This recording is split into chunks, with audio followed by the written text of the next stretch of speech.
Hello and welcome to Frost Over the World. Later in the programme, the world's #1 ranked tennis player, Novak Djokovic of Serbia.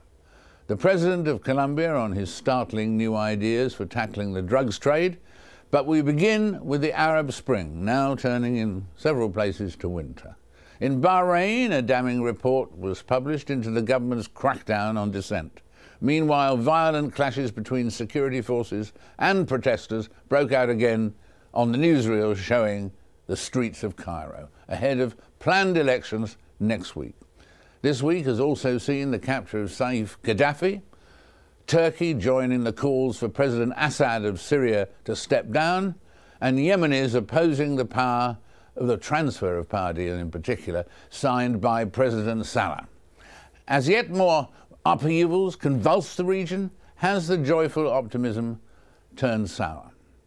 And what can we really expect of democracy in the Middle East?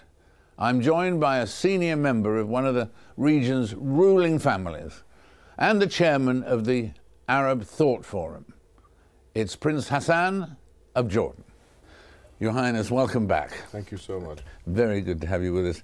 This is a crucial time, not just tactically, but strategically in the Middle East, and you've always been touring and recently around the Middle East. You're in touch with that situation.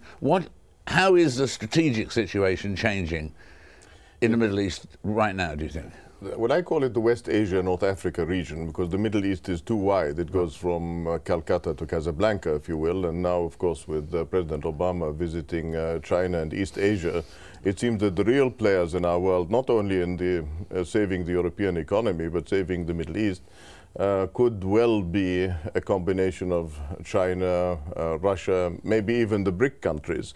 If we're talking about mediation in Syria, for example, someone has suggested the BRIC countries. So we are a part of West Asia, that is to say, if you're talking about Syria, Turkey. Today I see the president of Turkey visiting London. So Johnny Turk fought alongside the Brits in the Crimea in 1857 against the Russians. And now you see the Russians coming into the region to invest the naval base of Tartus in northern Syria on the east coast of or the eastern littoral of the Mediterranean. There's a lot of activity now. The Israelis are finding gas off Cyprus. The Turks are laying a claim to corridors possibly leading into Syria. And my feeling is, having just come from a European Commission meeting of the Trilateral Commission, that the Europeans are beginning to take us seriously.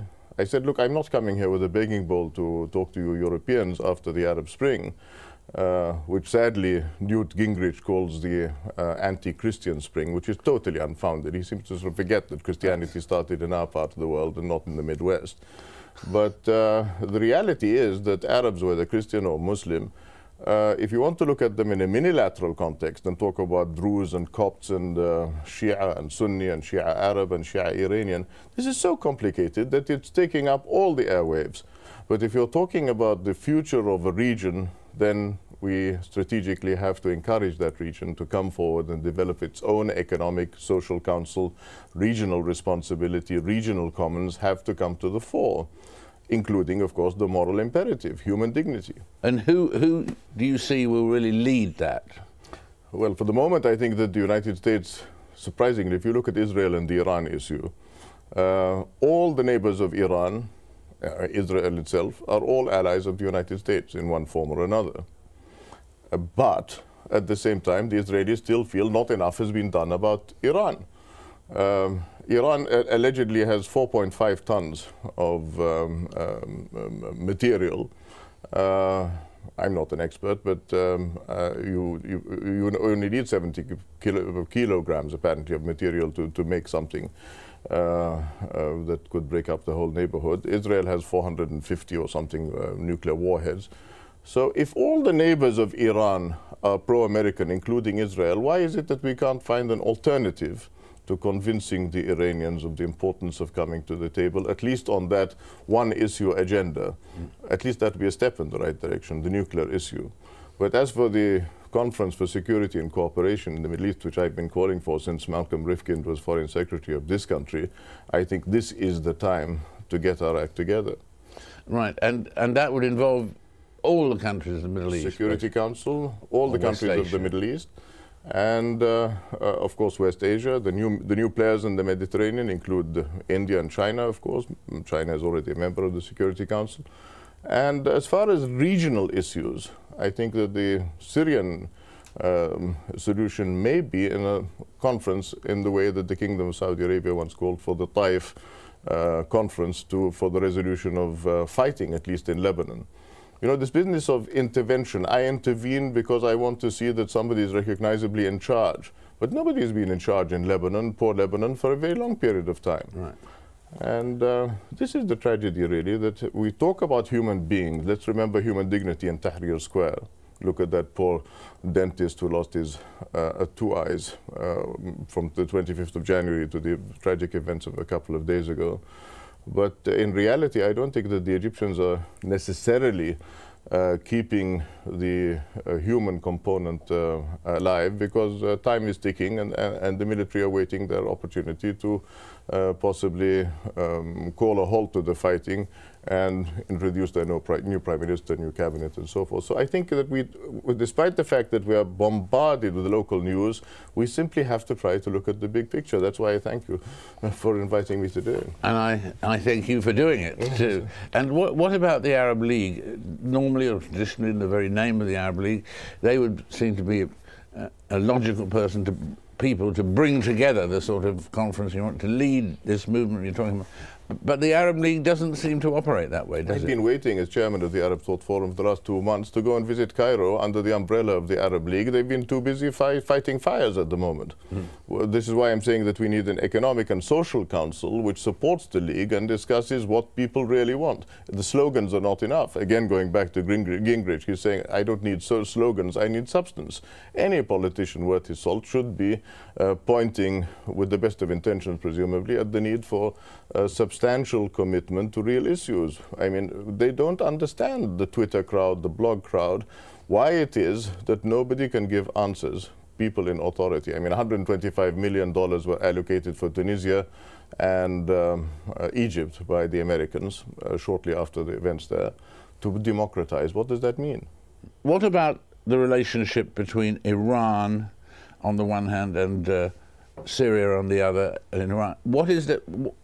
Who's stacking up to be opponents of one another? Saudi Arabia and Iran? Is that the most explosive chemistry in the situation? Look at it this way, David, if I may. The biggest pillar for Chinese interest in the region used to be Iran. Now they're playing a two-pillar policy. They're supporting the Kingdom of Saudi Arabia, as I mentioned at the Royal United Services Institute the other day.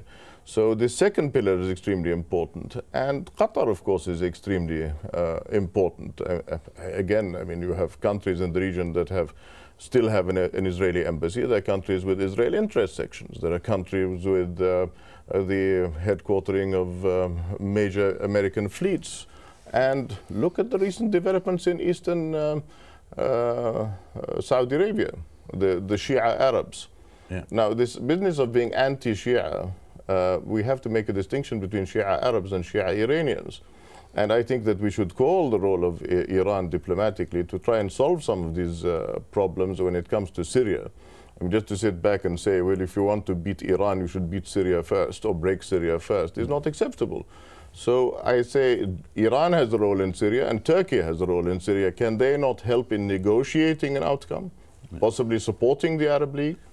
And at the same time, you said something last time you were here with us, which intrigued me, and I scribbled it down at the time, and you said oil is incompatible with democracy. Well, today, what did you have in mind there? Today I say hyperglobalization is incompatible with democracy because everybody is looking for new energy sources, whether it's oil or nuclear or wind or alternatives, without any priorities whatsoever given to people's happiness. I mean, we are an Arab League, and Somalia is an Arab country. Why in God's name are they not doing something for the Somalis? I mean, the Kenyan invasion or the Kenyan liberation or the Kenyan corridor that's being opened today is to bring oil from southern Sudan to the coast. It's not about those miserable children. And I think this is absolutely appalling. They talk about the Arabs and the responsibility of the Arabs and their friends, don't seem to go as far as destitute people. So is the relationship between Sunnis and Shias getting worse again? The dynasty of the Shia rulers of today's Iran don't represent the world of Shiism. And no individual Arab state, including the Kingdom of Saudi Arabia, represents the world of Sunnism. These people have to get together and talk as intellectuals, as religious leaders, as lawmakers, sooner rather than later. We have no Muslim Vatican. There's no address for Islam. And on the contrary, I mean, it's now becoming so diffuse that anyone with a long beard can start a new school of Islamic thought, which is just unacceptable. Yeah. And what about the Arab Spring? Is it, it was such an amazing and exciting development earlier this year. Is it becoming a disappointment? Is it becoming fractured at the moment, or does it have the potency still for producing goodwill? Well, there are many good news stories. I mean, the forthcoming elections in Morocco, for example, and seeing the King of Morocco with his people. I mean, some people still say, well, this will make the monarchy stronger, but on the other hand, is the issue to make the monarchy weaker? No, the issue is to bring stability and participation.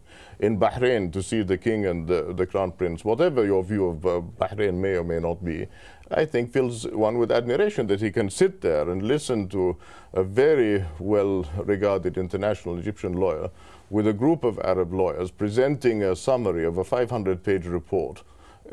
I think is quite amazing. And then to say, well, yes, we may have got it wrong. So there is this interaction starting, but where it's going drastically wrong is the bandwagoning either by the army or by political parties with an agenda, as in Yemen. But the fact that the young people still go back to Tahrir Square, as they are doing in the next couple of days, is a very dangerous situation, because if it's met by force and confronted, it will just push the movement underground. And when that happens, of course, the ideologues will take over again. And that is a real danger, isn't it? That is the real danger, that the traditional parties, the ideologies, will take over from those who aspire to free thought and free expression. We are so grateful to you.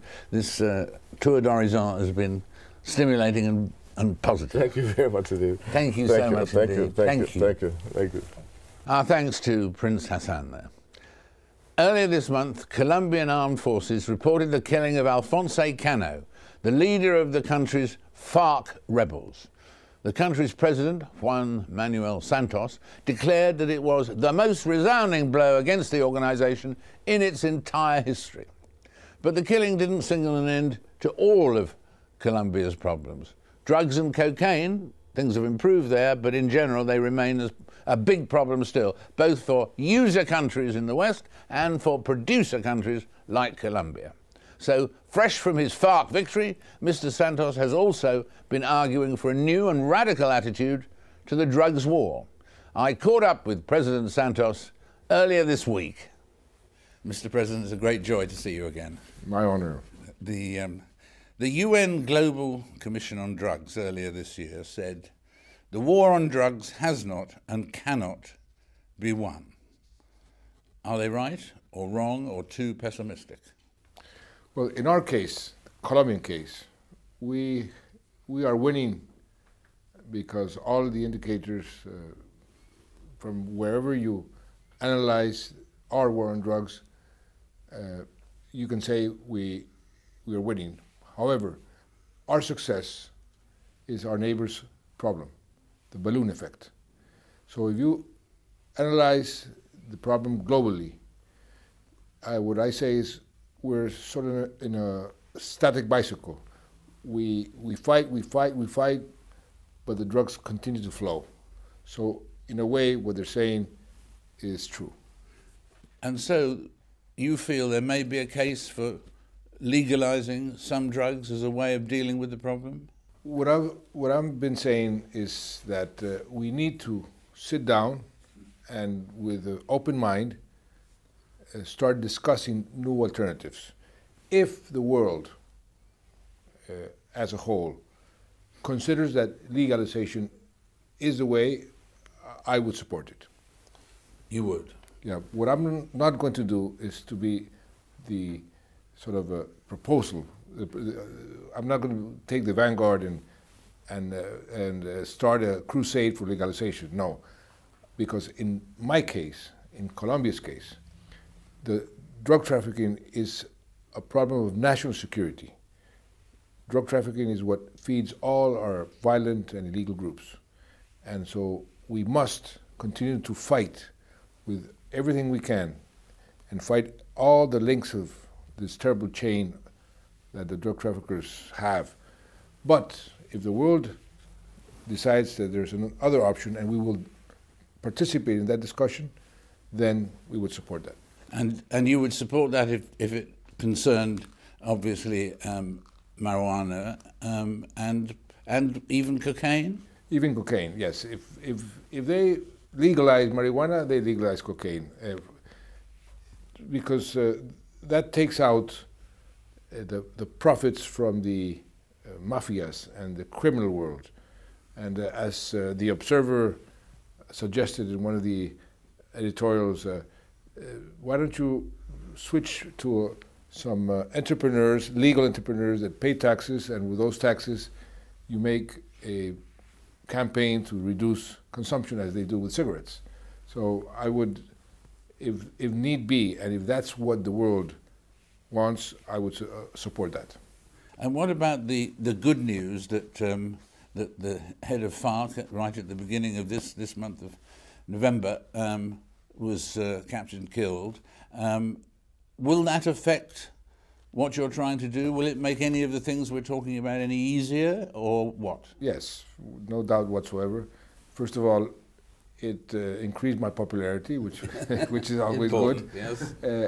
But you can't do anything without that. No. but it gave a lot of optimism to the Colombian people. This is a very important asset that we have. We have a population which feels that they're going in the right direction. I say that optimism is like the sun with the plants. If a society is not optimistic, they won't grow. They won't be they won't be audacious. They won't take risks. They won't take difficult decisions. We're going through a very positive phase of our history, and shutting down the leader of the FARC has, in a way, accelerated this positive mood. This does not mean that the FARC will be defeated tomorrow, but it weakens them, it demoralizes them, and it makes our task easier. So do you think that the new leader of FARC, codenamed Timoshenko, sounds more like the Ukraine, doesn't it? And but I mean, do you think it's possible that he would sit down for talks with you about a peace on terms that you could do it? I hope so. I hope so. I hope that they realize that they've been fighting for 47 years, and what have they achieved? Absolutely nothing. 97% of the population rejects them. Militarily, they're weaker every day. They have to restore to use terrorist methods to say they're alive. They've achieved absolutely nothing. I hope that they realize that the door is open, and I've said that since the first day of my government.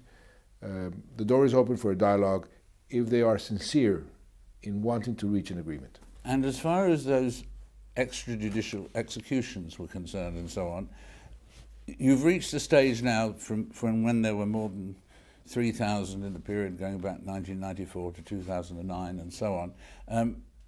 You have managed to wipe those out, except for a very few cases? What they call the false positives, that's what the extrajudicial executions were now called. Fortunately, they disappeared. Maybe there's one or two cases, and what we're trying to do now is the responsible people responsible for these crimes, that they go and pay for their crimes, and they'll be judged and condemned and go to jail. We don't want impunity with this terrible thing that happened. But again, fortunately, this is over. Now we have some armed forces that have a tremendous prestige. The people accept them as legitimate armed forces that respect human rights. And I would say that today our armed forces are probably one of the armed forces that respects more the human rights than any army in the world. Really? Well, that's a dramatic change Is over relatively few short years and so on, isn't it? Absolutely, like the country. We're living a new reality. Colombia is a very, very different country from what we were living 10 years ago when we were about to be declared a failed state. Right. Now we're a rising star. That's a dramatic change, and we've changed in many respects. One of them is the behavior of our armed forces in terms of human rights and the way they conduct themselves. And so what is your plan now, Mr. President? Do you plan to run again? I hope I can finish what I'm doing in 4 years. I believe very dearly in the importance of institutions. I don't think nobody is irreplaceable, and I would prefer to finish everything I want to do in 4 years. If I can't finish in 4 years, then I will think about it. Then you will think about it, yes. So that you could continue. You could possibly continue. Yes, I'm not going to say today no. There's no way I will not run, but quite frankly, I would prefer to be there for 4 years and to say that I achieved most of the things I wanted to achieve and let the institutions sort of follow through. What would be the situation that would convince you that your work was complete? You'd done all the main things? For example, things that I have already achieved, I put myself in with some concrete objectives. Bringing unemployment down to 1 digit. That is already achieved in only 15 months. Bringing poverty down at least 5 or 6% from where it is right now. Taking out of extreme poverty at least 350,000 families. That is another objective I have. And of course, this is not something that is in my hands, but if I can achieve a peace accord with the FARC, then I would go very happily to my gravestone and say goodbye. I go very happy. Well, thank you very much. It's quite clear you're not going to have a lot of spare time. Well, that's why people elected me. Thank you so much. Thank you. Our thanks there to the supremely articulate Juan Manuel Santos. In a moment, this year's tennis superstar, #1 for virtually the whole of this year, for the first time in his career, Novak Djokovic, after this break.